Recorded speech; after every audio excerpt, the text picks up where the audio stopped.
He gave me the ick. Should I keep trying with him? That's our conversation today.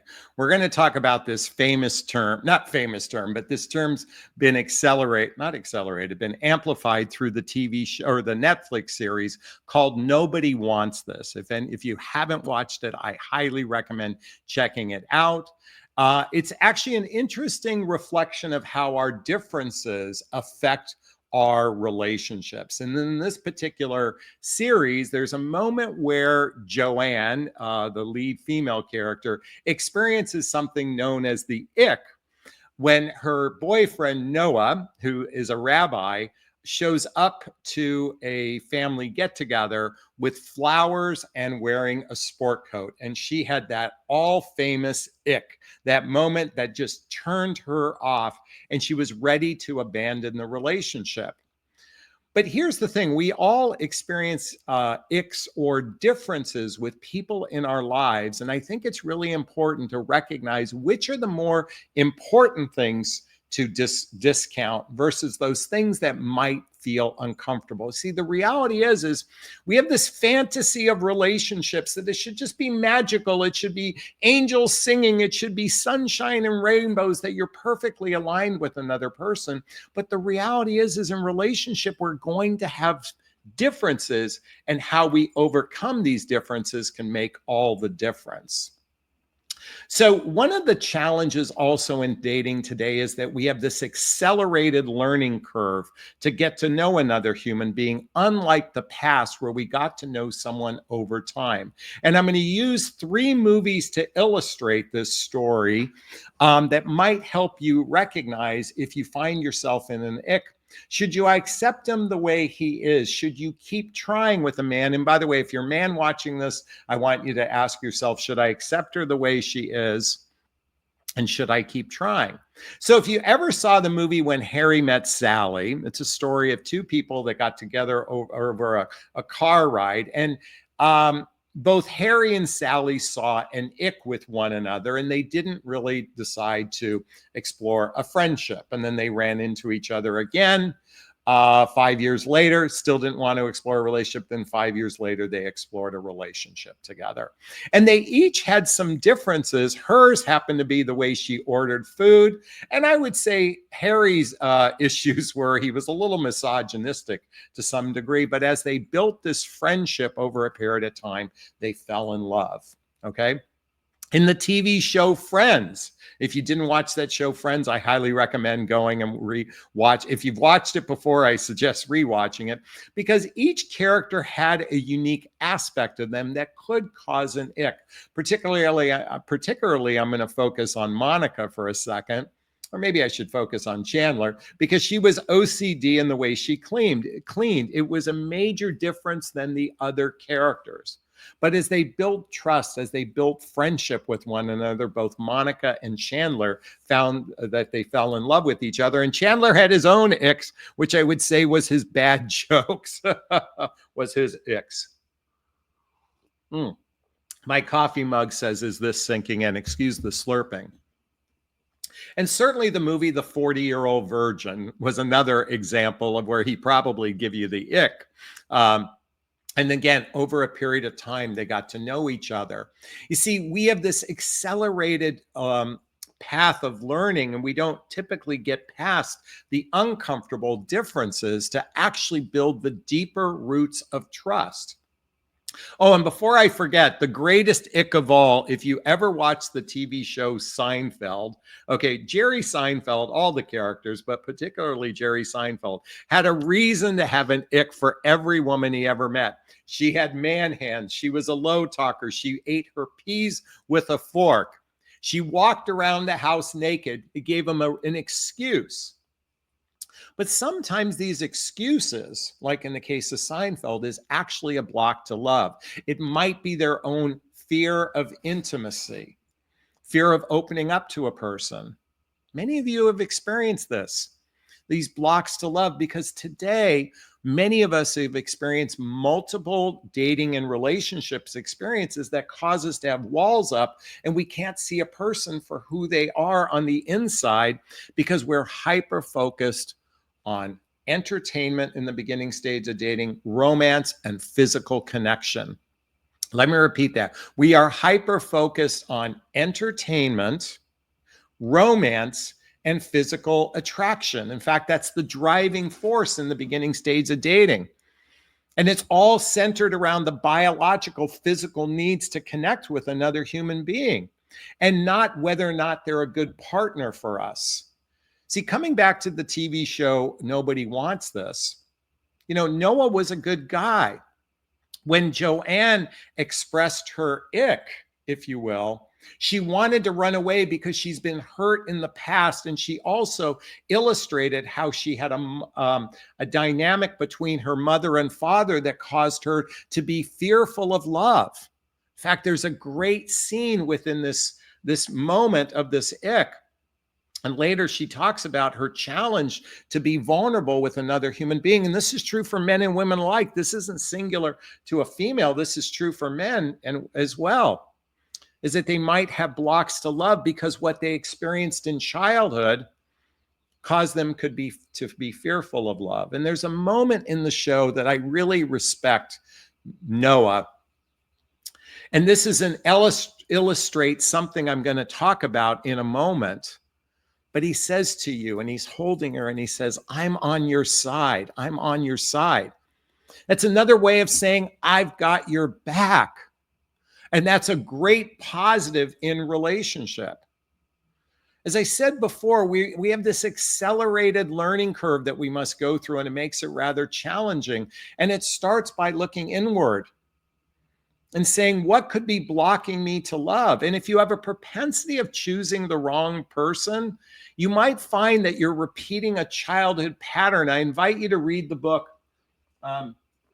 Getting the Love You Want by Harville Hendricks and Helen Hunt, to explore why you might be choosing the wrong person over and over and over again, expecting different results. It's one of the reasons why bad boys are so attractive to women, because they oftentimes represent some wound from their childhood, particularly with their father, that caused them to be attracted to a certain type of person that has nothing to do with love.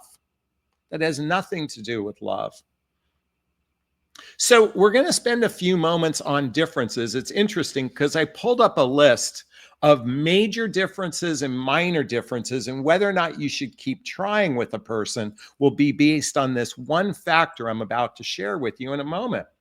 But some of the top differences in romantic relationships include how people manage their money, their sex drive or intimacy, in other words, their needs around physical intimacy and emotional intimacy, their capacity to resolve conflicts.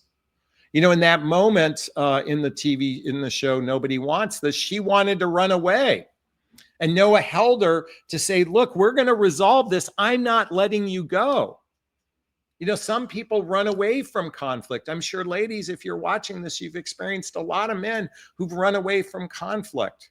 It's the men that can stand in the fire that I think are worth keeping, for one thing, if they can stand in it, stand into the difficult moments, which illustrates something I'm about to share. But some of the other major differences could be our family. It could be our long-term goals and life visions. Could be our religious or spiritual beliefs. Particularly emotional availability and love attachment styles. These are where oftentimes we find the polar. When you hear the term opposites attract, it's because an anxious person is oftentimes attracted to an avoidant person. An avoidant person, is attracted to an anxious person. It's rather fascinating human behavior. And when you begin to study this, you almost have to laugh. Please forgive me if this sounds painful, but we almost have to laugh at the insanity, the way we human beings operate when it comes to romantic love. Some of the other differences for more seasoned relationships are household responsibility, cleanliness, lifestyle pace, and social need, and core values and morals. Those are the top major differences. And I know we have this fantasy that when you meet someone and there's great chemistry, that it will equal relationship success. But if you look at the history of relationships, we have more endings and failures than we have success stories. But yet we hold that hope for that success story. And that's what makes us keep going, because you know what? Relationships are not for the faint of heart. You almost need ninja level skills to be in a romantic relationship. But at the end of the day, love is a risk. It's still the best game in town. So there's other differences. I want to quickly mention minor differences, and then we're going to dive into why you should keep trying with someone. So some of the minor differences is that might be preference of temperature in the home, sleep preferences, which includes those who snore, food. And by the way, that could be a major difference, by the way. Food taste and dietary habits, what you like to watch on TV or streaming preferences, driving styles. I'm not sure. Those could still be major differences. Social media habits, texting and communication frequency, that could be a major difference. Personal organizational style, movie tastes, and pet preferences, just to name a few. So when it comes to differences, we have to look at them from the following lens, because this is what gives us the ick, or whether or not you should stay with somebody based on this following lens. By the way, it's 11:11 right now. Okay.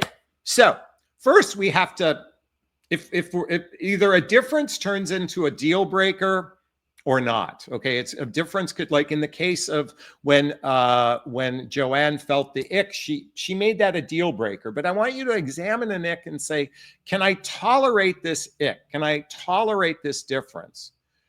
Now, the problem with just tolerating it is that oftentimes creates resentment. And resentment is going to eat away at your relationship. So if you want to move up the love scale, if you will, that's what Noah was inviting Joanne to do, is move up the love scale to an understanding of the difference. He explained he brought flowers because it showed respect, and he wore the sport coat to show respect for elders. This was the way he was raised. It doesn't make him a bad guy. It makes him an actually sincere, emotionally available man, that he was actually trying to impress her parents. But in her case, it gave her the ick. So we reach from tolerance to understanding. He was trying to get her to understand. But the next level above understanding in the love scale is acceptance. You know, it's what he was asking her to do is accept me for who I am. I'm not a perfect human being. This is who I am. This is the way I was raised. And I think it's actually kind of noble that he was doing that to demonstrate respect to her parents. And if she can come to a place of acceptance, that certainly will create a foundation to keep wanting to move forward within this relationship. Should I keep trying with him? I believe when you reach a place of acceptance, you should always keep trying through all these variety of differences. But here's the thing about differences. Imagine this. You move up the scale of tolerance, understanding, acceptance. You move to a place of appreciating the differences. Did you ever see the movie Good Will Hunting? There's a story where Robin Williams is talking about his wife who passed away. And he talks about how she knows all his peccadillos. Am I saying it right? Picadillos. In other words, all of his neuroses, all of the parts of him that are prickly, if you will, she knew all of them. And if you saw that scene in the movie, he's speaking with such reverence, such joy, such happiness, that she knew all those nooks and crannies about him, and she still loved him through it. That's reaching a level of appreciation. So we go from tolerance to understanding to acceptance to appreciation. And at the end, what he was really describing was she adored him for those differences. See, if we can't reach these places, ultimately, look, I know if you're single and looking for love, I know it's easy to get sucked into the trap of attraction, of entertainment, of romance, is there physical connection? I know we hyper focus on that, but at the end of the day, what's the glue that makes a relationship work is being able to tolerate, understand, accept, appreciate, and even adore our differences. And so what's going to make you want to continue with a guy? I'm going to tell you something. Noah is a prime example of emotional maturity, emotional IQ. Emotional IQ is its own form of currency. Instead of currency being related to how much person has in the bank or what they can provide, true providing is that emotional currency in relationship. And look at, while you might not know where the relationship is going, what I do know is we should let go, or let me reframe that. Sorry, I went ahead of myself. Listen, in the TV show, they didn't know where the relationship was going. You invest in one another. You make an investment in another, whether you build trust through these experiences of navigating your differences from a place of tolerance, understanding, acceptance, maybe even appreciation, and finally adoration for our differences. When we can move up the love scale, and you will and eventually build the deep roots of trust when you overcome your differences over and over and over again. That's the juicy, delicious relationship many of you are searching for. But when we get hyper focused on the physical ends of a relationship, we can miss the juice of a relationship. And I get it. It's tough. We are in this accelerated need to learn about another human being because we're not living in environments where we get to know someone on an organic, over time-based level. And what's going to get you there? By being vulnerable, by being authentic, and by being transparent as soon as possible without divulging secrets about yourself. It's about diving into emotional intimacy sooner rather than later to build trust. And again, I'm not talking about divulging secrets, but it's about being authentic and honest with another person, but it starts by being honest with yourself. Is this sinking in? Here, wait. My coffee mug. Is this sinking in? Is this resonating with you? I'd like to hear your thoughts. Do me a favor. If this did resonate with you, post a comment below. I do my best to read them all in the first 24 hours. As always, if you find value in my videos, please hit that like button. Please share this video. Please subscribe to my channel and hit that notification bell so you can be notified of new videos as well. Also, if you want to connect with me directly, hey, there's links below to schedule a discovery call with me to see if working with a coach is right for you. There's a link to join my group called Midlife Love Mastery, where you can have direct access to me on a regular basis. There's links to follow me on Instagram. Get all the books I recommend listed below. And don't forget my book, What the Heck is Self-Love Anyway? A Journey of Personal Development, Self-Help, and Spiritual Work. All right. I'm going to wrap up this video as I always do. First off, give myself a big, gigantic Jonathon Barrick of self-love. I'm going to reach into the camera and give you a hug of love if that's okay. I'm asking you to turn to someone, a pet, a teddy bear, a pillow, and give it or them a hug of love, because hugs are a great source of love. And let's face it, we can all use more love in our lives. Thanks a bunch. Bye-bye now. Bye-bye. Bye. Oops.